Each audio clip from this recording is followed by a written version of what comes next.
In the U.S., if you're from a rural area and want to move to a city, the authorities won't stop you.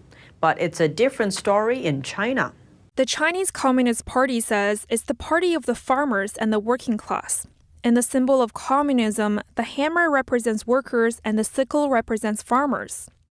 But in the largest communist country in the world today, farmers face one of the most discriminatory systems, specifically China's hukou or residency permit system. The regime put it in place to maintain social stability, but it makes it extremely difficult, if not impossible, for people from rural areas to move to larger cities. Your hukou determines where you're allowed to live. Since around the time the Communist Party took power in China until the 1980s, rural people were forbidden to move to cities. If you were not lucky enough and had rural residency, you were tied to your home village where there could be fewer job opportunities and lower quality education.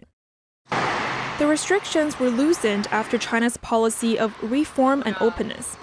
Hundreds of millions of so-called migrant workers are now allowed to flood into cities to find jobs. But workers from rural areas are still treated as secondary citizens in cities.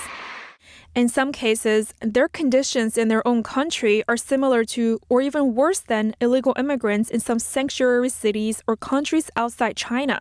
The farmers-turned-workers often don't get proper labor contracts. They have to work longer hours under poor conditions, pay much more if they get sick and go to the hospital because they don't have equal access to healthcare as city residents. And their kids can't go to local public schools. So they either have to go to extremely expensive but low-quality private schools or go back to their hometown for school without their parents to take care of them. Over the past decade or so, the communist regime has repeatedly vowed to reform the hukou system. Some smaller Chinese cities have eased restrictions, but none of the larger cities have. In Beijing, for example, over a third of the population are migrant workers.